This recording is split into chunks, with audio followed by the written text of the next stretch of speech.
36 வயதிலே படத்தை வெற்றி பெற செய்த ரசிகர்களுக்கு ஜோதிகா தனது நன்றியை தெரிவித்துள்ளார். தமிழில் முன்னணி நடிகையாக இருந்த போதே சூர்யாவை திருமணம் செய்து கொண்டு சினிமாவில் இருந்து விலகினார் ஜோதிகா. 2 குழந்தைகளுக்கு தாயான ஜோதிகா தற்போது 8 ஆண்டுகளுக்கு பின் 36 வயதிலே படம் மூலம் மீண்டும் தமிழில் நடிக்க வந்துள்ளார்.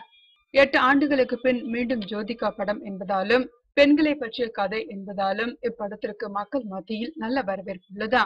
இந்த நிலையில் இப்படத்தை வெற்றி பெற செய்த ரசிகர்களுக்கு நன்றியை தெரிவித்துள்ளார் ஜோதிகா.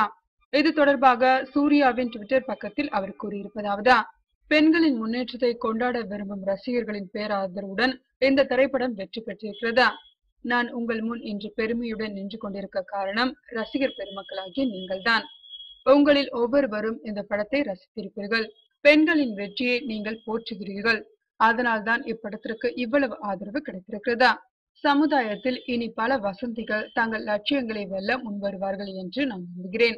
இல்லத்தரசிகளாக அன்றாடம் பல பணிகளை ஆற்றி வரும் பெண்கள் தங்கள் கனவுகளை தியாகம் செய்கிறார்கள். அப்படிப்பட்ட பெண்கள் மதிக்கப்பட வேண்டும் என எனக்குள் ஒரு எண்ணம் நீண்ட நாட்களாகவே இருந்தது. அதை இந்த படத்தில் வெளிப்படுத்தியிருக்கிறேன் என்று கூறியுள்ளார் ஜோதிகா.